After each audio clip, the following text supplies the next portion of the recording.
السلام علیکم۔ ایک گناہ گار کا واقعہ۔ یہ واقعہ ایک ایسے گناہ گار انسان کا ہے جس نے اپنی زندگی میں 100 لوگوں کا قتل کیا۔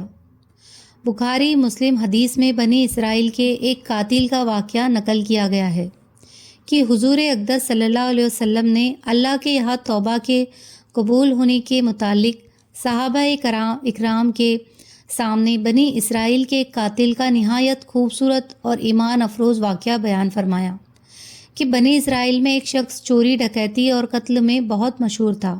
وہ بہت معمولی بات پر کسی کو بھی قتل کر دیتا تھا۔ قتل ہوتے ہوتے اس کے ہاتھ سے کم 99 لوگوں کا قتل ہو چکا تھا۔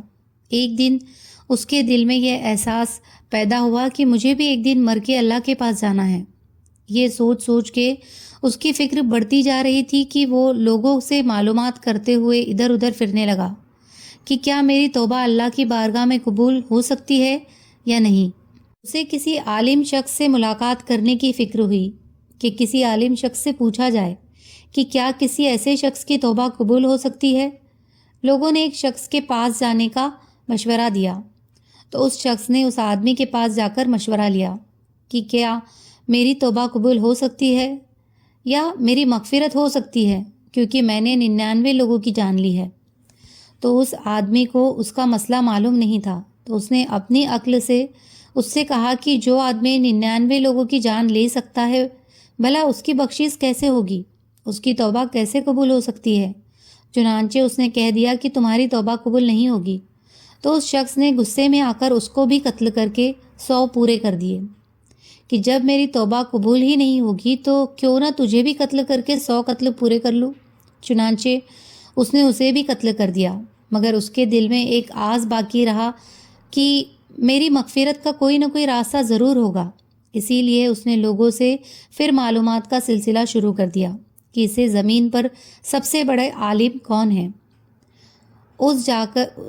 اس سے جا کر معلوم کروں گا، وہی صحیح مسئلہ بتا سکتا ہے۔ آخر لوگوں نے اسے بتایا کہ اس جگہ ایک عالم رہتا ہے، اس سے جا کر معلوم کرو۔ چنانچہ اس نے ایک عالم سے جا کر اپنی زندگی کی کہانی سنائی کہ اس نے کیسے 100 آدمیوں کو قتل کیا ہے۔ سارا کارنامہ سنا کر معلوم کیا کہ اب بتلائیے کہ میری توبہ قبول ہوگی کہ نہیں۔ کیا اللہ کے یہاں مجھ جیسے گنہگار لوگوں کے لیے بھی مغفرت کا کوئی کھانا ہے یا نہیں؟ کیونکہ اس عالم صاحب کو علم تھا، اسی لیے انہوں نے بتایا کہ تیرے گناہ معاف کرنے میں اللہ تعالیٰ کے یہاں ایک رکاوٹ ہے۔ اللہ تعالیٰ کی رحمت کا سمندر تیرے جیسے گناہ گاروں کے گناہوں سے بہت بڑا، بہت وسیع ہے۔ چنانچہ اس عالم صاحب نے مشورہ دیا کہ تم ایک جگہ سفر کر کے جاؤ، وہاں کچھ اللہ کے نیک بندے رہتے ہیں، ان کا کام صرف اللہ کی عبادت ہے، ان کے ساتھ مل کر اللہ کی عبادت کرو اور رو کر اللہ سے اپنے گناہوں کی معافی مانگو، اللہ نے چاہا تو تمہاری مغفرت ہو جائے گی۔ چنانچہ وہ گنہگار آدمی ان نیک لوگوں کی بستی کی طرف چل دیا۔ جب اس شخص نے آدھا راستہ طے کر لیا تھا، اسی وقت ملک الموت آ گئی اور اسی راستے میں اس کی موت ہو گئی۔ اب اس کی روح کو لے جانے کا مسئلہ کھڑا ہو گیا۔ آسمانوں سے رحمت کے فرشتے بھی آئے اور عذاب کے فرشتے بھی۔ رحمت کے فرشتے کہنے لگے کہ اس کی روح لے جانے کا حق صرف ہم کو ہے، وہ اس لیے کہ یہ سچے دل سے توبہ کر کے عبادت کے لیے جا رہا تھا۔ اور عذاب کے فرشتے لگے کہ اس کی روح لے جانے کا حق صرف ہم کو ہے، کیونکہ اس شخص نے اپنی زندگی میں کبھی کوئی نیک کام نہیں کیا، پوری زندگی گناہوں میں گزارا ہے۔ اسی دوران آسمان سے آدمی کی شکل کا ایک فرشتہ آیا۔ روایت سے معلوم ہوتا ہے کہ یہ آنے والا فرشتہ حضرت جبرائیل علیہ السلام تھے۔ چنانچہ اس فرشتے نے تشریف لا کر دونوں طرف کے فرشتوں کے درمیان یہ فیصلہ کیا کہ دونوں طرف کی مسافت کو ناپ کر دیکھ لو کہ جہاں سے آ رہا ہے وہاں کی مسافت قریب ہے یا جہاں جا رہا ہے وہاں کی مسافت قریب ہے، لہٰذا جہاں کی مسافت قریب ہوگی اس شخص کو وہاں کے لوگوں میں شمار کر دیا جائے گا۔ چنانچہ دونوں طرف کی زمین کو ناپ کر دیکھا گیا تو جہاں جا رہا تھا وہاں کی مسافت جہاں سے آ رہا تھا وہاں کی مسافت کے مقابلے میں صرف 1 ہی قریب تھی۔ چنانچہ یہ فیصلہ ہوا کہ یہ مقام عبادت کے قریب ہے، اسی لیے رحمت کے فرشتے کا اس کی روح لے جانے کا حق ہے۔ چنانچہ اللہ کی طرف سے اس کی مغفرت کا اعلان ہو گیا۔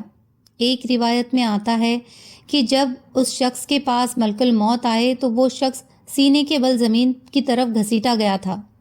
دوستو، اللہ تعالیٰ فرماتا ہے کہ میں اپنے بندے کے ساتھ اس کے گمان کے مطابق ہوتا ہوں اور مجھے جہاں بھی یاد کرے میں اس کے ساتھ ہوں۔ بے شک اللہ تعالیٰ اپنے بندے کی توبہ سے بہت خوش ہوتا ہے۔ اللہ تعالیٰ فرماتا ہے کہ جو شخص ایک بالش میری طرف آتا ہے تو میں ایک ہاتھ اس کی طرف ہو جاتا ہوں، اور جو شخص ایک ہاتھ میری طرف آتا ہے تو میں 2 ہاتھ اس کی طرف ہو جاتا ہوں، اور جو شخص میری طرف چل کر آتا ہے تو میں اس کی طرف دوڑ کے آتا ہوں۔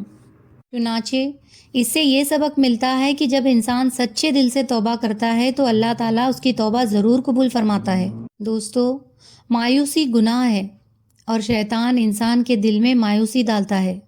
ہمیں اللہ تعالیٰ کی رحمت سے مایوس نہیں ہونا چاہیے، ہمیں اپنے گناہوں کی توبہ کرنی چاہیے، ہمیں اللہ تعالیٰ کی رحمت کی امید رکھ کے سچے دل سے توبہ کرنی چاہیے۔